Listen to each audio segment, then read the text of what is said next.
Hello everyone, Dr. Brian Scott with you. Very excited to be sharing with you about these insight to the end days. We're really focused right at the present time on 2 Timothy chapter 3, where Paul is warning us of perilous times in the last days. And then he lays out about 25 different signs that will show us where we are on God's timetable. And we're getting really close to the very end. If you haven't been with us since the beginning, I would encourage you to go to our website, Victory Christian Center. That's spelled CENTRE.ca. And under the media tab, you'll find all of these podcasts shown and listed.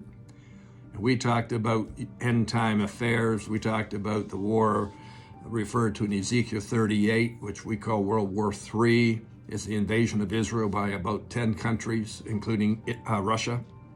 We talked about the rapture of the church. Some people have commented to us in response that they don't quite understand that. Well, pay attention to our podcast and what we've shared, and we'll be sharing more on that. But today I want to continue with point number 10, or sign number 10 in 2 Timothy 3. It's trucebreakers, covenant breakers, or unforgiving people. I want to talk about divorce with you for just a minute because it's such a serious problem across North America.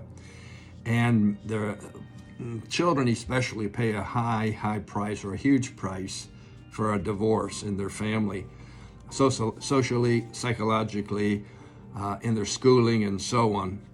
It's pretty hard on them, and it's hard on the spouses, on the two parties.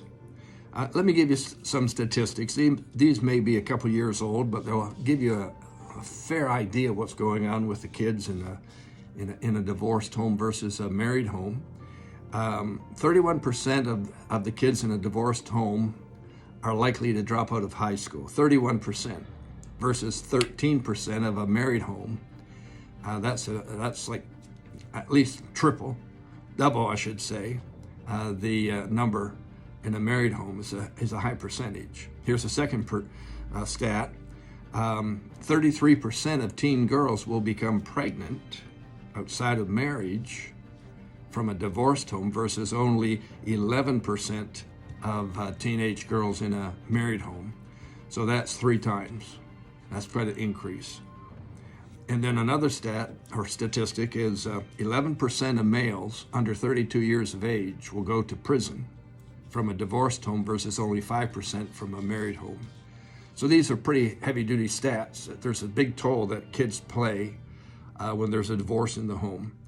Here's some more statistics from around the last decade.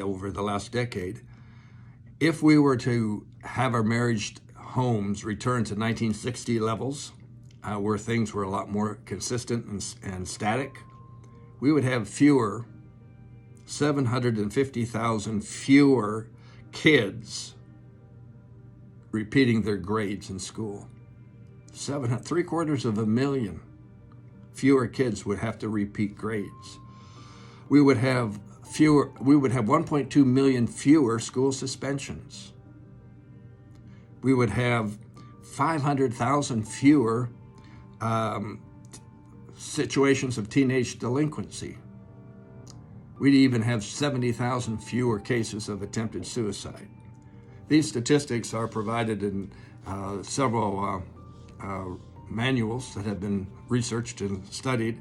The point I'm getting at is divorce takes a heavy toll on the families. These are trucebreakers. And we see a lot of Christian couples getting divorced as well, so around 34%. And that's about the same statistic as in the non-Christian homes. And with Christians, I think it's around 23% of them will be divorced 2 or 3 times. So folks, trucebreakers is a major problem. Unforgiving is a major problem. Irreconcilable differences is the cause of all of these problems. We should learn to get over ourselves. But these are signs of the end times. They're very serious signs. I think you can relate to them. I'll see you tomorrow. Call you blessed. Amen.